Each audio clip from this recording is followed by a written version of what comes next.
If you're thinking about buying an Apple Watch in 2026, don't just buy the newest model. Apple now has several very different options, from the affordable Apple Watch SE3 to the powerful Apple Watch Ultra 3. And here's the problem: the most expensive Apple Watch isn't automatically the best one for you. Some people need advanced fitness and outdoor features. Others simply want notifications, workouts, sleep tracking, and a great everyday smartwatch without spending hundreds of extra dollars. So today, we're ranking 5 Apple Watch models from worst to best based on price, features, battery life, design, and most importantly, who each watch actually makes sense for.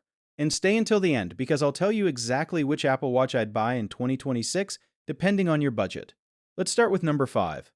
At number 5, we have the Apple Watch SE3. And don't misunderstand the number 5 ranking. This is actually one of the easiest Apple Watches to recommend if you're on a budget. Apple currently starts the SE3 at just $249 in the US, making it the most affordable Apple Watch in Apple's current lineup. The SE3 uses Apple's S10 chip and comes with 64 gigabytes of storage. It also includes features such as heart rate monitoring, sleep tracking, temperature sensing, fall detection, and sleep apnea notifications. You also get an always-on display, and the SE3 is available in 40 and 44mm sizes. So why isn't it higher on our list? Because Apple removes some of the premium features found on the more expensive models. The display uses INX glass rather than the sapphire crystal found on Apple's Ultra models, and the overall design is more basic. But if you're buying your first Apple Watch, you're a student, or you simply don't want to spend $400 or more, the SE3 makes a lot of sense. Best for budget buyers and first-time Apple Watch owners. At number 4 is the Apple Watch Series 10. Now, there's an important point here. The Series 10 is not part of Apple's current main US lineup, which means you're more likely to find it through retailers, remaining inventory, refurbished sellers, or discounts rather than directly from Apple.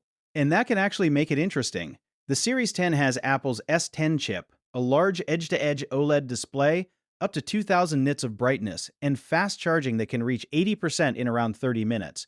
It also offers ECG, sleep tracking, temperature sensing, heart rate features, and sleep apnea notifications. The biggest advantage over the SE3 is the more premium display and broader feature set. But there's one big reason I wouldn't automatically recommend it over the Series 11. The Series 10's normal battery rating is up to 18 hours, while the newer Series 11 is rated for up to 24 hours. So if you find a heavily discounted Series 10, it's worth considering. But if the price is close to the newer Series 11, I'd go with the newer model. Number 3 is the Apple Watch Series 11.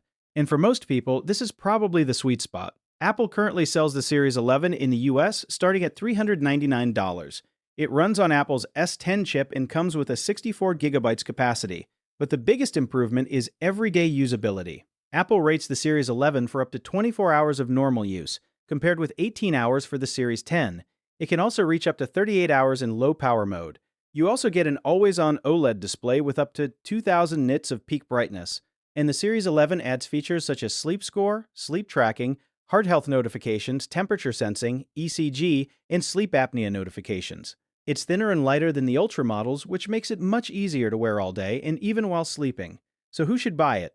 If you want a premium Apple Watch without the huge Ultra size and price, the Series 11 is probably the safest choice. Best for everyday users, fitness, sleep tracking, and people who want the best balance. At number 2, we have the Apple Watch Ultra 2. And yes, this is an older model, but it still deserves attention if you can find one at the right price.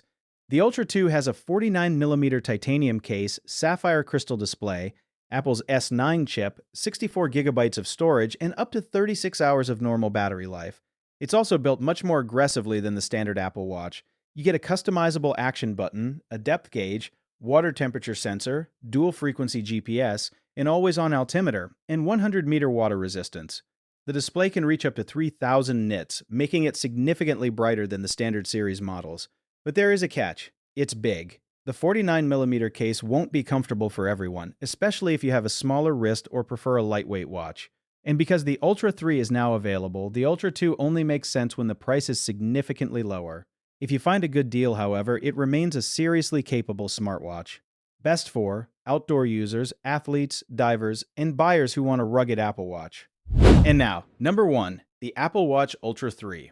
This is Apple's most capable Apple Watch in the current lineup. In the US, Apple currently lists the Ultra 3 starting at $700. The Ultra 3 keeps the rugged 49mm titanium design, but upgrades the experience with Apple's S10 chip, a 64 gigabytes capacity, a brighter wide-angle OLED display, and up to 3000 nits of peak brightness. And the battery is one of its biggest advantages. Apple rates the Ultra 3 for up to 42 hours of normal use and up to 72 hours in low power mode. It can also charge to 80% in about 45 minutes. You also get advanced GPS, a depth gauge, water temperature sensing, a customizable action button, a titanium case, sapphire crystal, and 100-meter water resistance. So if money isn't your main concern and you want the most capable Apple Watch currently available, the Ultra 3 is the obvious winner.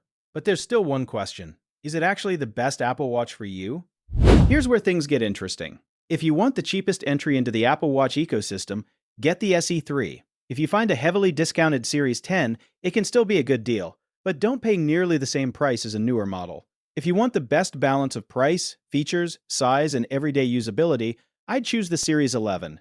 If you're an outdoor enthusiast or athlete and want a rugged design with significantly better battery life, look at the Ultra 3. And the Ultra 2 is worth considering only if you find it at a compelling discount compared with the Ultra 3. So there isn't one Apple Watch that's perfect for everyone. The best choice depends on how you actually plan to use it. Now I want to know what you think. If you had to buy one Apple Watch in 2026, which one would you choose? The affordable SE3, the Series 11, or the Ultra 3? Drop your choice in the comments. And if you want more watch comparisons and buying guides, subscribe to the channel because we're ranking the best watches you can actually buy in 2026.